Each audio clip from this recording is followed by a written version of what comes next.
Bilang bahagi sa selebrasyon ng 25th Fiesta sa Kakahuyan, nagkaroon ng tree planting activity ang mga miyembro ng Iloilo Police Provincial Office sa Maasin Watershed Forest Reserve, Barangay Daha, Maasin, Iloilo. Ang magandang balita ay mula kay Patrolwoman Andrea Dominic de Palubos.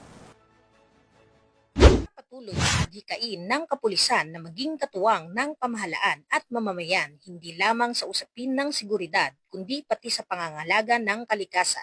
Muling ipinamalas ng Iloilo PNP ang kanilang malasakit sa bayan sa pamamagitan ng aktibong pakikiisa sa 25th Fiesta sa Kakahuyan sa Maasin Watershed Forest Reserve, Barangay Daha, Maasin, Iloilo, nito lamang ika-18 ng Oktubre taong kasalukuyan.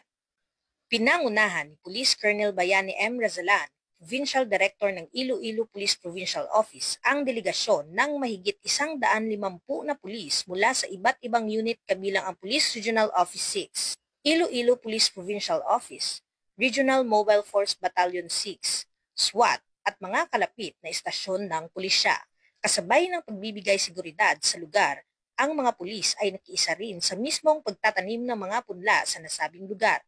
Ang aktibidad ay bahagi ng programang Tanom Iloilo Towards a Forest Province na isinusulong ng pamahalaang panlalawigan ng Iloilo sa ilalim ng pamumuno ni Governor Arthur Defensor Jr. sa pamamagitan ng Provincial Environment and Natural Resources Office. Nilahukan ito ng mahigit 1,600 eco-warriors mula sa iba't ibang sektor ng lipunan, mga ahensya ng gobyerno, lokal na pamahalaan, NGOs, media, pribadong sektor at mga uniformed services. Hindi hadlang ang uniforme sa pagtupad ng tungkulin sa kalikasan. Ang PNP Iloilo ay patuloy na nakikiisa sa mga programang tumutugon sa pangmatagalang kapakanan ng komunidad. Bahagi ito ng suporta ng More Progress Iloilo o Movement for a Robust, Progressive, Globally Competitive, and Resilient Province of Iloilo. Isang malawakang inisyatiba para sa unlaran ng lalawigan. Ang aktibong partisipasyon ng Philippine National Police sa aktibidad ay ang patunay ng bagong PNP para sa bagong Pilipinas serbisyong mabilis, tapat at nararamdaman.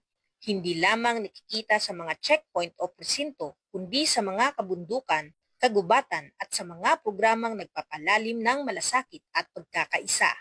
Sa bawat hakbang ng pagtatanim, kasama ang kapulisan sa paghubog ng isang mas luntian, mas ligtas at mas matatag na kinabukasan para sa lahat.